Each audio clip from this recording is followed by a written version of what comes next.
Ahora vamos a empezar, por favor.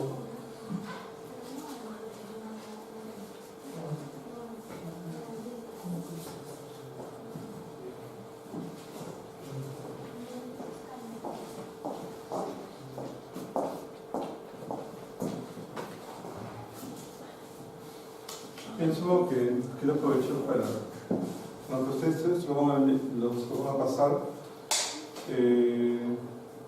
aprovechar esto, explicar esta lámina, ¿no? Acá ustedes arriba ven la cadena de valor de un problema que se ha identificado que tiene que ver con la alimentación de los niños y cómo se provee de leche para la alimentación de estos niños. Entonces hay una cadena de valor y hay una serie de hechos, procesos que se dan. Y en cada proceso hay una serie de actores, ¿no? Por ejemplo, para producir la leche hay una empresa privada que es responsable de enviar la leche, pero también, claro, hay opositores, ¿no? Que son otras empresas privadas que también están interesadas en lo mismo. Y así por cada uno, ¿no? Para comprar y transportar la leche también hay una serie de actores para el copio de la leche en el centro de salud. En algunos habrán más o menos actores, pero lo importante es esto, que estos actores, bueno, acá hay dos criterios, pero pueden haber más criterios, deberíamos tratar de identificar cuál es su rol, ¿no? Por ejemplo, en este caso, al productor de la leche le estamos dando mucha importancia y mucha fuerza. O sea, de repente es un productor que tiene ciertos poderes sobre varios proveedores, y así aparecen los otros actores, ¿no? Cada uno está definido su peso específico respecto a la cadena de valor. Entonces, si nosotros logramos saber esto,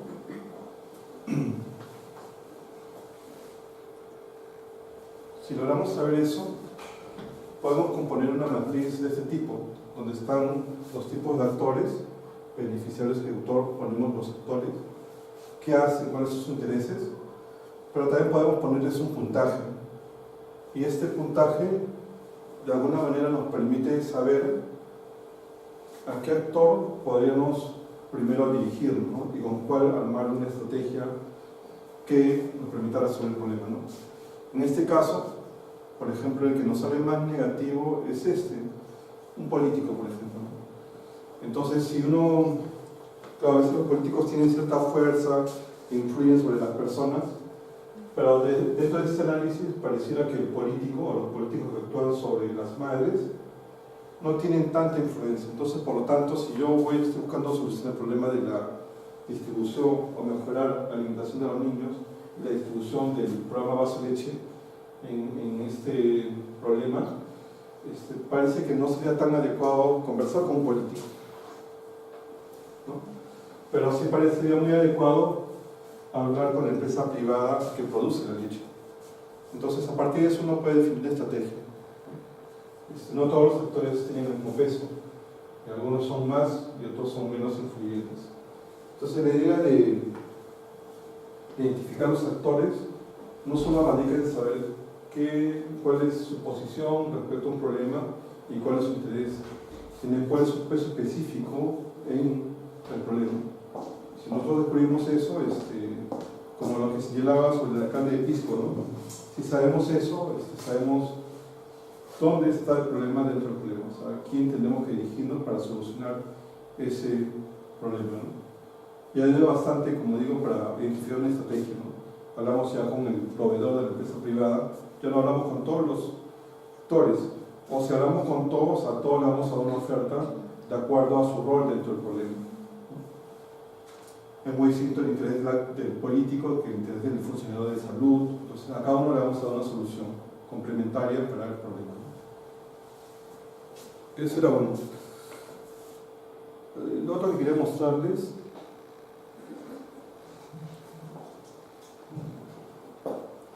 era esto.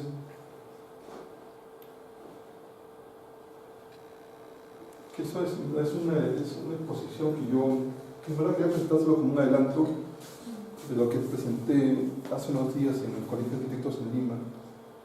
Quería que vean esto. Bueno, más adelante lo vamos a ver con más detalle, pero bueno, a mí se me invita al Colegio de Arquitectos para hablar sobre ciudades resilientes y smart cities, cosas. y solo me dieron 15 minutos para hablar. Entonces, la verdad es que no tenía mucho tiempo y tenía que enviarlos solo un mensaje.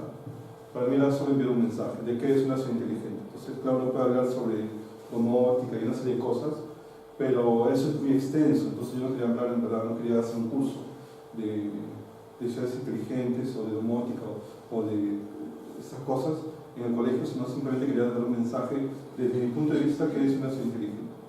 Y el mensaje era bien simple: priorizar adecuadamente los recursos escasos para solucionar solo un problema. Entonces yo expliqué este caso, que es el caso de San José de los Molinos. San José de los Molinos es una ciudad, un distrito bastante pequeño. Este es en la mancha urbana y todo esto es en la zona agraria. Como ven acá, bueno, es una vista de Google. Acá hay unos cerros, esto es como un canal. Acá está el río Ica.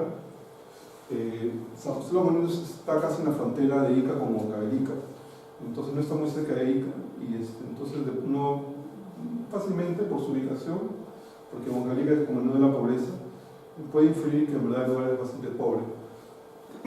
Pero, o sea, uno lo infiere, pero en verdad los datos corroboran eso. Bueno, en el año 2015 llovió bastante, el año 2017 también, y recurrentemente ha estado lloviendo con cierta frecuencia. ¿Y qué pasa cuando llueve? Bueno, los cerros de esta parte están obviamente deforestados, parte de la naturaleza, y se desliza la tierra, y la tierra discurre con agua y tierra, o sea, como lodo, discurre y cae casi en el centro de la ciudad, y pasa estas cosas. Por otro lado, con la misma lluvia, el río crece e inunda toda la zona agraria de los agricultores, que son personas mayores, que su cultivo es subsistencia y que son como el 60-70% de la población económicamente activa, que se dedica solo a la agricultura, ¿no?, de subsistencia. Entonces genera un problema bastante grande, porque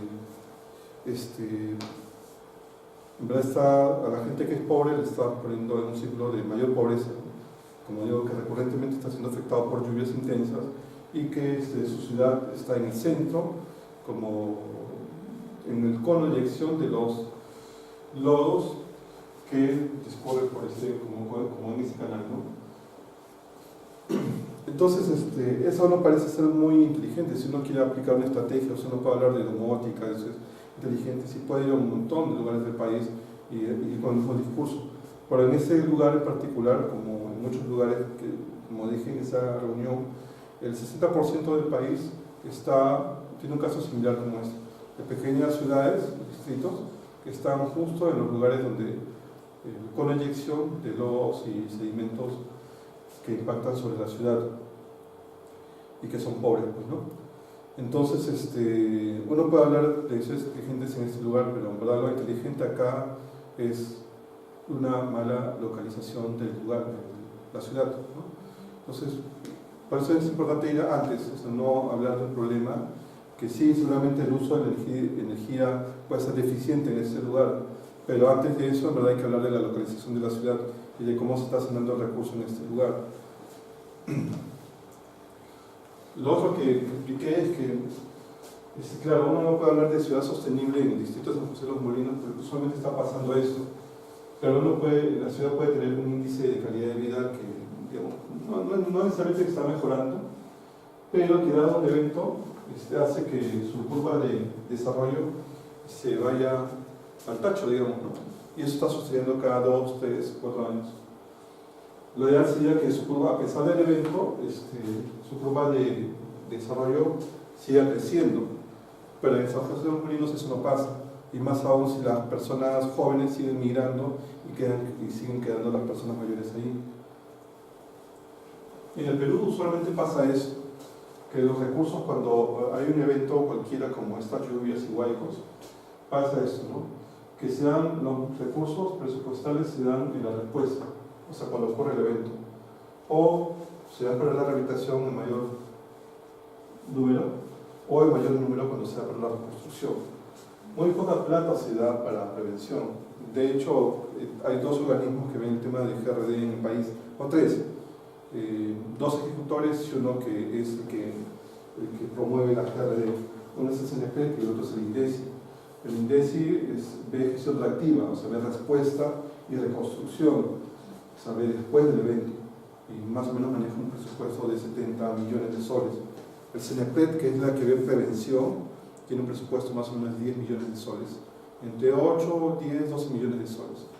Entonces, más o menos uno puede darse cuenta que, claro, podemos hablar de domótica, es inteligente, pero de arranque esto ya es un problema, ¿no? Y el tema de domótica no lo vamos a solucionar si no empezamos por eso. Ahora que vean esto también, porque son cifras reales. Esto de acá, las columnas en naranja, son los presupuestos que se han ido asignando año a año, desde el año 2011 hasta el año 2017, en temas de GRD, ¿no? Como ven, cada vez han sido más. En el año 2015 iba a haber se especulaba que iba a haber un mega niño, ¿no? Entonces, obviamente el gobierno central se esforzó por dar más presupuesto a todos en general, ¿no? El gobierno local, regional y local. Pero el mega niño se desinfló. Finalmente el Sename dijo que no iba a haber tantas lluvias. ¿Y qué pasó? Como no va a haber niño, entonces se bajó el presupuesto al siguiente año. Pero el 2017 sí vino. Y claro, ahí mismo dispararon los presupuestos. Entonces, en verdad, la respuesta o la actuación del gobierno peruano y de los gobiernos regionales y locales en general es reactiva. O sea, espera que ocurra el evento para dar más presupuesto. Pero, como se dan cuenta, los puntos rojos indican el presupuesto que realmente se gastó. Y nunca se ha gastado el total del presupuesto que se ha dado para GRD. O sea, nunca es importante. O sea, es importante solo en la atracción, no antes, ¿no? Porque lo hubiese sido, lo ideal sería que ese presupuesto que sobra se ejecute para prevención.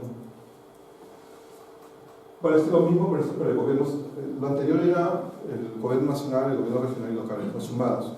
Ahora es el gobierno nacional, pero si se dan cuenta es exactamente la misma figura. Y los países que están arriba indican que, claro, en el año 2011 para GRD se dio 147 millones y de soles, y solo se gastaron 103 millones. Pero en general, este número representa menos del 1% del presupuesto del gobierno nacional. Entonces, si yo tengo 100 soles, significa que estoy dando solo un sol para GRD. Y ese sol que me dan, ni siquiera lo llevo a ejecutar en su totalidad, o sea, gasto menos de un sol. Ese es el gobierno nacional. Este es el gobierno regional, que es casi igual. Todos, salvo en un momento se ejecutó, se asignó un poco más del presupuesto total, ¿no? O sea, se dieron, de los 100, se dieron 3 soles, pero nunca las hace los 3 soles. Y lo mismo pasó en el 2015 y el año 2017. Y estos son los gobiernos locales, exactamente igual, o sea, las fotos son casi las mismas. Sube, baja porque no hay eventos y vuelve a subir porque hay un evento en el 2017. Pero en general, a todos gastan, o sea, asignan menos del 1%, o exagerando el 3% de su presupuesto en gestión de riesgos y desastres. Y de ese 3% nunca llegan a ejecutar todo el presupuesto, o sea, devuelven plata al Estado. Entonces hay un problema, pues, o sea, de cómo, insisto, el mensaje acá era cómo asignas el presupuesto y cómo lo priorizas. Pero, claro, uno podría pensar que hay una una situación fatalista, ¿no? Que lamentablemente el Perú está ubicado en el cinturón de fuego, donde siempre va a haber terremotos, sismos, el calentamiento de las aguas del Pacífico Sur, y que eso influye sobre el fenómeno del Niño, y por lo tanto tenemos, entre comillas, mala suerte, ¿no? No es así. Bueno, acá va a haber 4 curvas. Esta es Japón, esta de acá es Indonesia, esto de acá es naranja de Chile y el amarillo es Perú.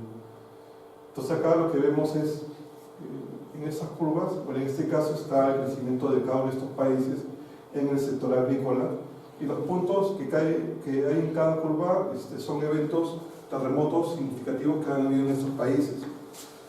Fíjense en Indonesia. Indonesia es la curva azul. En el año 2004, en diciembre, el 26 o 28 de diciembre, hubo un terremoto de 9.3 y fallecieron 229.000 personas en ese país. ¿Y qué pasó? Un terremoto de 8.1, un terremoto de 9.3, perdón, un terremoto 8.5, un terremoto 8.4 y un terremoto 8.6 y 8.2.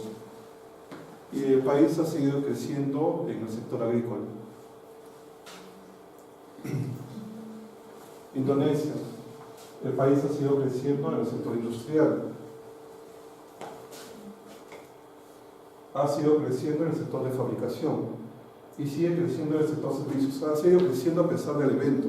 Y no estamos hablando de eventos de 3 puntos y tantos, de 5 puntos y tantos, son eventos sobre 7 grados que han, como digo, en el peor de los casos ha significado más de 200.000 personas fallecidas. Entonces eso, claro, ha impactado seguramente en la economía, ¿no? Porque se destruyen casas, se destruyen puentes, pistas, avenidas, todas esas cosas, pero no ha significado que el país ha dejado de crecer, que es muy distinto de los casos. Bueno, la economía peruana y la chilena se parecen mucho. En este caso de nuestros países, donde en verdad tenemos nuestra habitación es más reactiva, esperamos que suceda el evento para seguir con los recursos, que es distinto de países donde las inversiones parece que son mejores y por lo tanto no impide que los eventos perjudiquen el crecimiento de los países en cada uno de los sectores donde apuestan por su desarrollo, ¿no? Entonces, eso lo quería compartir para que sepan que ciudades inteligentes tiene que ver, y el tema de sostenibilidad y el tema de ciudades inteligentes tiene que ver con estas cosas, o sea, cómo se priorizan, cómo se identifican claramente nichos donde hay que intervenir y apostar por mejor ubicación de las ciudades, por ejemplo, mejor ubicación de la infraestructura, mejor ubicación de los servicios, y no, por ejemplo, como en el caso peruano, que en esta reconstrucción del norte, claro, el Estado está invirtiendo más de 3.000 millones de soles, o creo que van a ser 10.000 millones de soles al final de los 5 años, de los 4 o 5 años, pero no se han hecho planes de desarrollo urbano en muchas de estas ciudades. Lo primero que se ha hecho es invertir en vivienda, sí, que se requiere solamente como urgencia, pero muchas de estas ciudades que han sido impactadas no tenían planes de desarrollo urbano. ¿En qué momento los han hecho? No lo sabemos, o sea, porque no, bueno, a menos que yo sepa, no había una convocatoria para hacer planes de desarrollo urbano en Piura, en La Libertad, en Lambayeque, en todas estas regiones del norte, ¿no? Pero se entiende que lo están haciendo, los han hecho, pero no los hemos visto. Entonces, claro, si siempre estamos actuando reactivamente y estamos apostando por hacer más inversiones en los mismos lugares donde han ocurrido los eventos, vamos a hablar que estamos metidos en un círculo vicioso que va a hacer que nuestra curva sobre desarrollo sostenible, ¿verdad?, decaiga en vez de que se mantenga, ¿no?, que es la gráfica que mostré al inicio. Entonces yo creo, como dije, ser inteligente, claro, tiene que ver con domótica y todas estas cosas que plantea la sostenibilidad, seguramente, pero también tiene que ver cómo gestionamos recursos, que es tan importante como lo otro, ¿no? Entonces, para avanzar,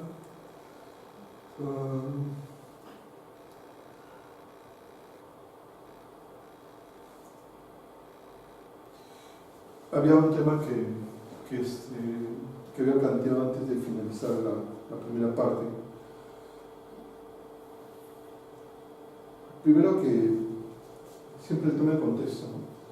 Yo había afirmado que el tema de competitividad de ciudades arranca con derechos de propiedad, pero para eso primero hay que entender cuál es el contexto de nuestro país. Y nuestro país está primero metido en una economía de mercado, ¿no? Donde todos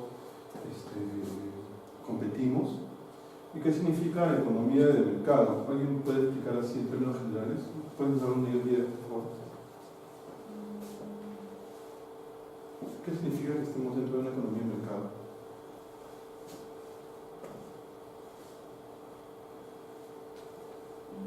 Más o menos entiendo como que es el círculo de toda la economía en Perú, de todos los sectores que da economía al Perú, ¿no? Sí, ¿alguien más se le ocurre algo?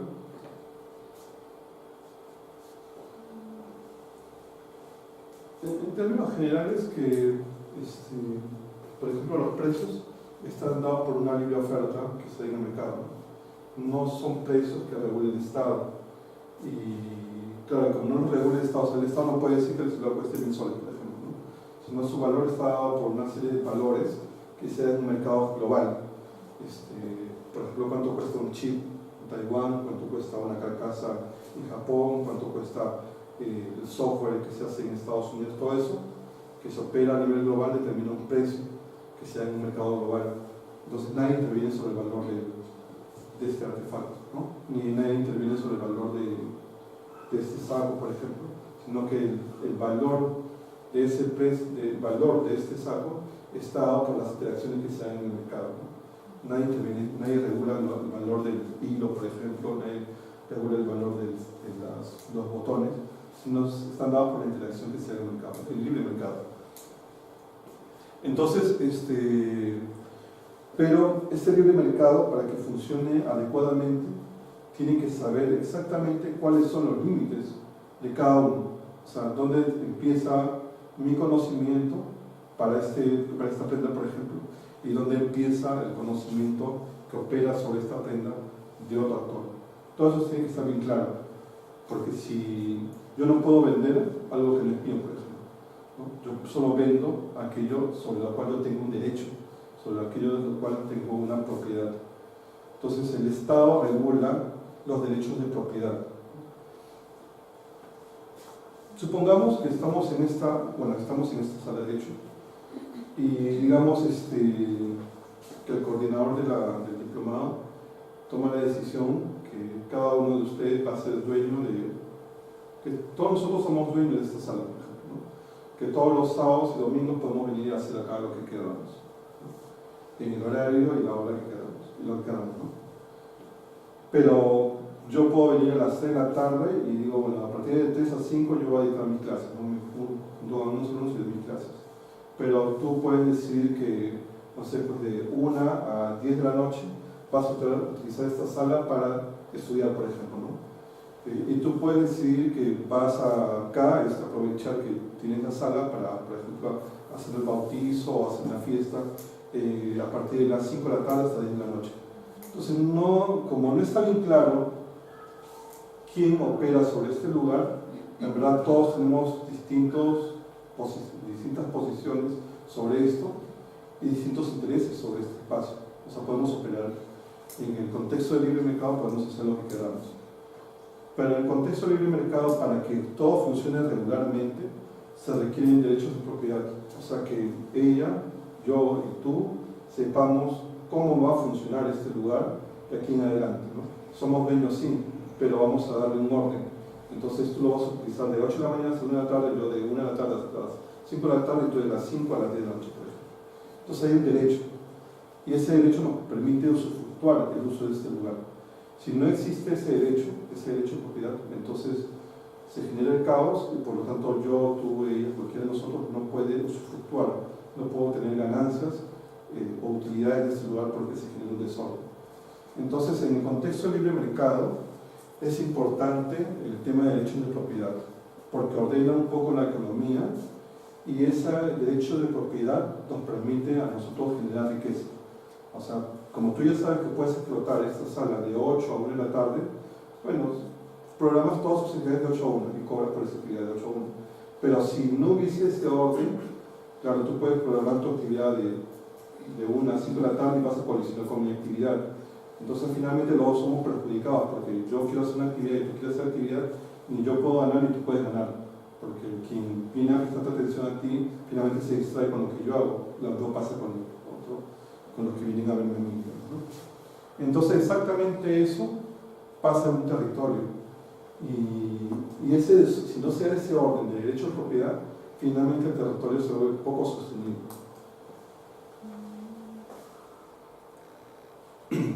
Entonces, para eso hay algunos principios en los derechos de propiedad, ¿no? Que son los que vemos ahí en la pantalla. Por ejemplo, el tema de transferibilidad. Claro, si yo soy dueño de esta parte de la sala, como hay un papel que me dice que yo soy dueño de eso, entonces yo en verdad puedo transferírselo a ella, solo este pedazo.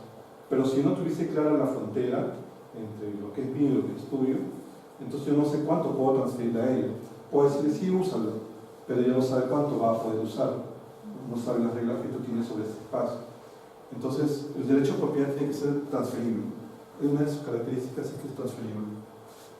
Otra, que hay una garantía sobre este territorio. O sea, que nadie puede, está protegido frente a un despojo, por ejemplo, nadie puede quitarlo. Entonces, ¿por qué esto es importante dentro del contexto de la sostenibilidad? Porque si no está claro el límite de la propiedad o el derecho de la propiedad, en verdad yo puedo explotar cualquier recurso en cualquier lugar. Suponiendo, insisto, que esto sea una parcela de grado, por ejemplo, ¿no? Y todos somos, digamos, nos hemos graduado del diplomado y el coordinador del diplomado nos ha, como premio nos ha dado toda esta sala. Entonces, yo puedo venir a usarlo en cualquier momento, ella también puede venir, cualquiera de nosotros podemos venir. Entonces lo usamos insistentemente y finalmente colisionamos con todos nuestros intereses. Nadie gana, o sea, se le pierde el recurso. En una parcela, en un territorio, si pasa exactamente lo mismo, o sea, yo no sé cuál es el límite de mi chacra frente al otro, como no lo tengo claro, yo puedo traer mi ganado y hacer que explote o coma o se alimente del pasto de la otra chacra. Y viceversa también puede suceder conmigo, o sea, puede venir ganado de otra chacra y pastorear sobre el mío. Finalmente atenta contra mi propiedad y yo atento contra su propiedad. Entonces, por eso es importante establecer claramente los límites, porque si yo sé que este es mi límite, sé cuántos recursos tengo, y como sé cuántos recursos tengo, sé cuánto puedo pastorear, por ejemplo, sé cuánto puedo sembrar, sé cuánto tiempo me va a durar, sé cuánto puedo comerciar. Pero si no tengo clara esta frontera, no sé cuánto tengo. Entonces es importante conocer los derechos de propiedad, ¿no? Entonces los derechos de propiedad son de tres tipos, o pueden ser de tres tipos, ¿no? Privado, común o público. ¿Y cuál es la diferencia entre ellos? Bueno, en algunos casos son de uso compartido, o sea, por ejemplo, el aire. Yo no puedo decir que el aire que está en el ambiente es solo para mí. O sea, por mucho que trate de capturar más aire, eso no va a dejar que ustedes puedan respirar igual, ¿no? Es público. Entonces, es no rival y no excluyente. O sea, yo no puedo hacer que ustedes dejen de respirar el mismo aire que estamos respirando en ese ambiente, ¿no? ¿Qué es distinto de un bien privado? Por ejemplo, en un club, ¿no? Algunos de ustedes están inscritos en el colegio de arquitectos. ¿Por qué? Porque tienen, bueno, son profesionales, han tenido una licenciatura y eso les permite estar inscritos acá. Distinto de un ingeniero no puede participar acá, ¿no? Pero el ingeniero crea una institución paralela, es rival, pero no puede participar del colegio de arquitectos, es excluyente.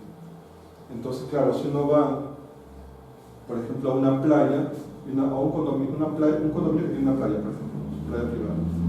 Entonces, los propietarios de ese condominio son los únicos que pueden usar esa playa. El uso es para ellos, nada más. Ese es un uso común. O sea, hay algunas personas, las personas que viven dentro de un condominio, son dueñas de las áreas comunes de ese condominio y las usan comúnmente, pero una persona que es ajena al condominio no puede usarlo. Hay condominios que tienen, por ejemplo, piscina, tienen playa privada, pero alguien que es ajeno al condominio no puede usarlo. El uso de ese derecho de propiedad es común, no es público. Pero, por ejemplo, hay playas donde cualquier persona puede usarla y el hecho de que uno la use no implica que otro deje de usarla. O sea, no es excluyente, eso es público, ¿no?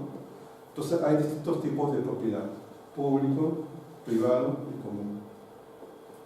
Lo importante en estos tres casos es que, insisto, es importante que estén claramente delimitados, porque en la medida que están delimitados se puede explotar el uso de ese recurso. Si yo no sé cuánto es mío, no sé cuál es el límite de mi parcela, no sé cuánto pasto tengo, ¿no? Porque puede ser que si me voy más allá, obviamente tengo más pasto, si me voy más acá tengo menos pasto, por lo tanto puedo explotar más o puedo explotar menos.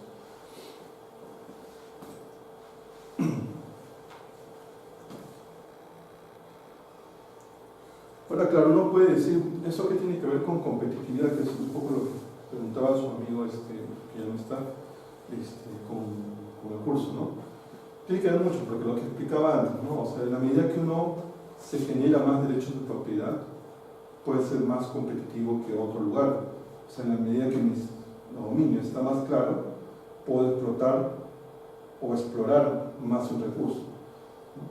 Por eso es que, por ejemplo, este tema de no sé si lo han escuchado ustedes, pero muchas empresas vineras de vino, explotadores que producen pisco o vino en Chile, compraron parcelas en Ica, parcelas para el cultivo de la vid. ¿Por qué? Porque bueno, el clima y todas esas cosas que hacen mejor el cultivo de la vid en ese lugar, seguramente harán que sea un vino de mejor calidad o un pisco de mejor calidad. Pero ¿qué pasa si viene un agricultor chileno y simplemente, como no hay derechos de propiedad, se pone en un lugar cualquiera y comienza a explotar y cultivar? No puede hacerlo, ¿no? Porque estaría depredando del lugar. Entonces, por eso el derecho de propiedad permite la no depredación del lugar, porque cada uno sabe exactamente cuánto hay. Y el derecho de propiedad, como en el contexto del libre mercado, permite acumular riqueza, y por eso obviamente se diferencia un territorio versus otro, ¿no? Entonces, en esta gráfica, Harding, que escribe un documento aquí bien importante que lo van a revisar ustedes, que se llama La Tragedia de los Comunes, habla sobre este caso en particular, ¿no?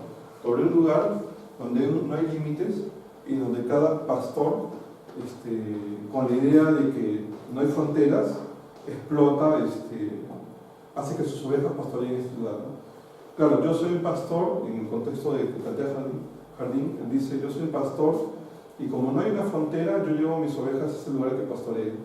Y claro, llevo una oveja y no pasa nada. Llevo 2 ovejas o 10 ovejas y no pasa nada. El pasto crece en la medida que lo consume y no pasa nada.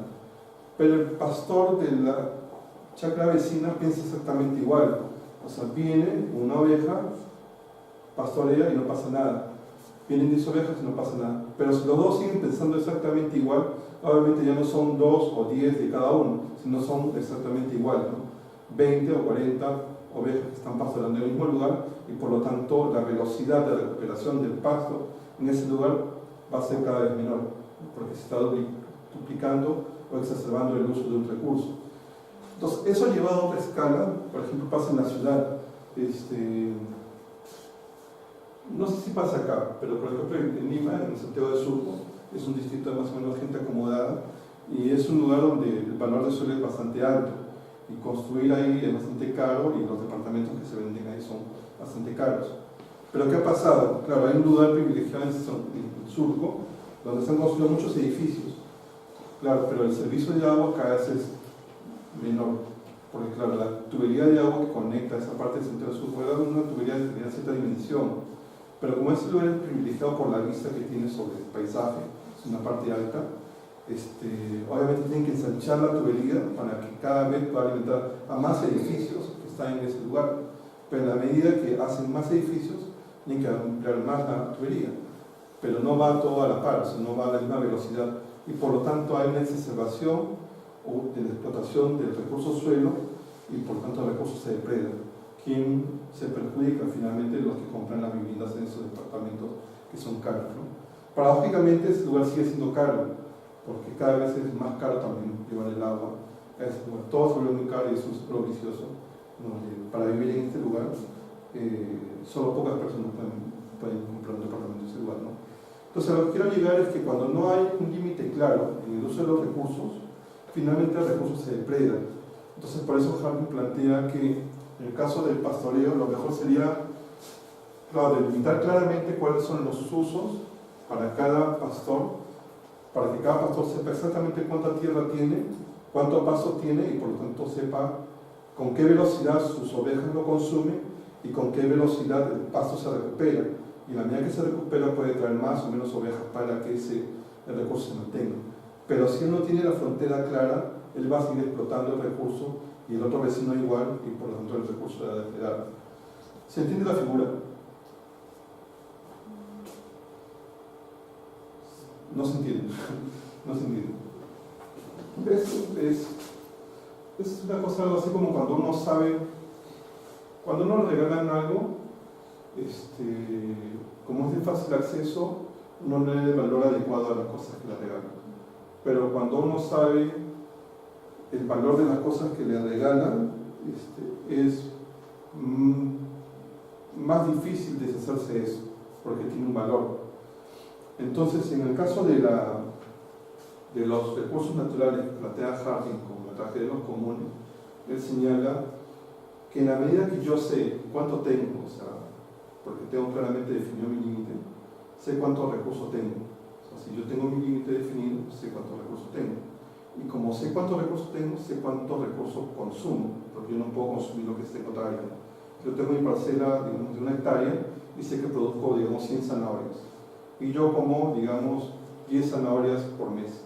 Entonces, si como 10 zanahorias por mes, sé en cuánto tiempo me voy a consumir las zanahorias y sé cuánto tiempo tengo que poner de nuevo a cultivar las zanahorias para que no me falte zanahorias también.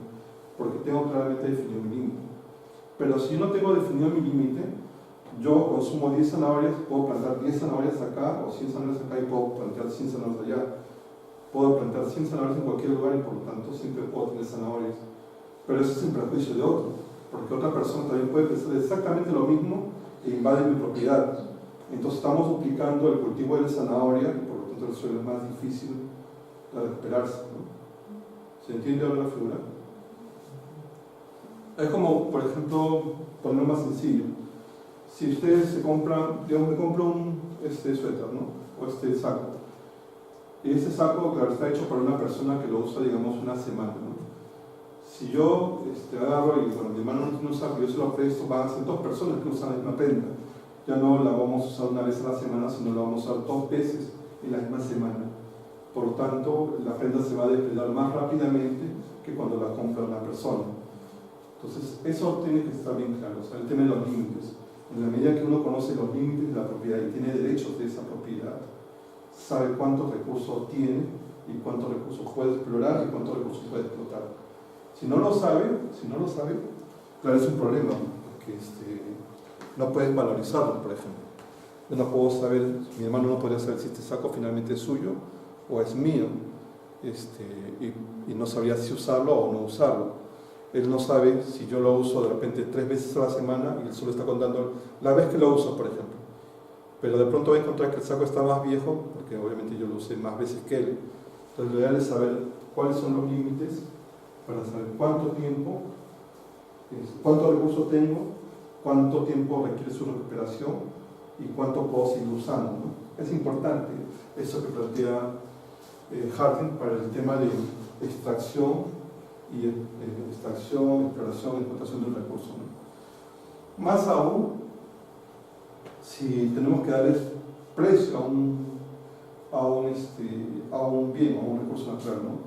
Porque el precio está dado obviamente por una serie de cuestiones, ¿no? La mano de obra, la tecnología, el capital que pongo en ese recurso. Pero si yo, el recurso, o sea, mi terreno, mi suelo, es limitado, entonces yo puedo poner cantidades limitadas de tecnología, de capital y de personas. Yo, mi vecino, que también piensa que el recurso es limitado, también piensa exactamente lo mismo y puede poner la cantidad de capital, maquinaria, tecnología y personas para explotar el lugar. Y por lo tanto, finalmente el lugar se depreda, ¿no? Se pierde el valor del lugar. ¿Qué pasa si todos comenzamos a ir a Cusco, por ejemplo, ¿no? Es lo que ha pasado con Cusco, que ahora se limitan los cupos para hacer turismo. Ya no todos pueden ir cuando quieran, sino hay cupos determinados para visitar la ciudadela. Porque se han dado cuenta que, claro, si no regulan eso, finalmente el recurso se pierde, así como el valor de suelo en una ciudad.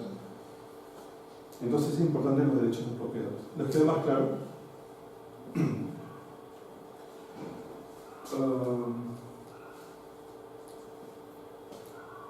Claro, acá, claro, por eso Harding plantea que si cuando un recurso es abierto, o sea, de acceso abierto, se depreda más rápido que un recurso que no es de acceso abierto, ¿no? Un recurso de acceso limitado, como privado, por ejemplo, se deteriora o se depreda en menor medida porque está regulado justamente porque conozco cuántos recursos tengo.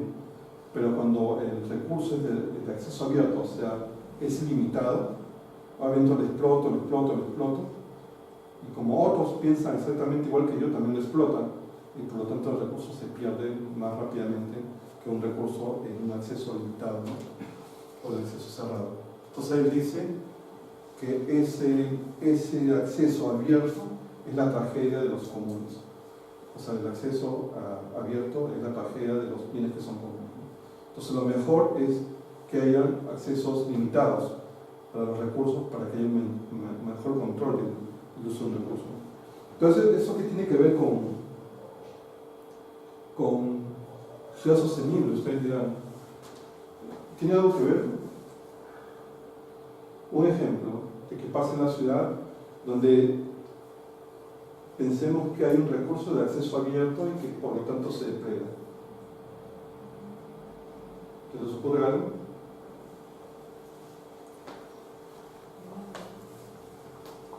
Por ejemplo, ¿qué pasa? Hay un condominio y el camión de la basura pasa hacia tarde, ¿no? Digamos 8 de la noche. Pero yo, bueno, salgo en la mañana y claro, aprovecho mi salida para botar mi basura. Entonces, claro, yo soy una persona y pongo mi bolsita, ¿no? Claro, si es una bolsita no pasa nada, pues es insignificante. Pero ¿qué pasa si todos los que vivimos en ese condominio pensamos exactamente igual? Y vivimos 100 personas, ya no es una bolsita, son 100 bolsitas. Entonces impacta sobre la calidad del espacio, sobre el uso del suelo, ¿no? Entonces ahora imaginemos que el alcalde de Tacna, de la ciudad de Tacna, ¿cuál es la avenida principal de acá? ¿Cuál? Sí. Avenida Bolognesi. ¿Y la avenida Bolognesi cuántos carriles tiene? Dos carriles. O sea, 2 carriles de ida y... No, uno de ida y otro de bajada. Ah, solo... Tiene que ser una Alameda. Ah, ya, bueno, no conozco un poco. Conozco un poco. Son 4 Ah, sí, no creo. Ah, ya, 2 de ida y 2 de bajada. Ya. Supongamos que, bueno, mejor voy a plantear un caso en Lima que conozco más. Perdón que lo haga.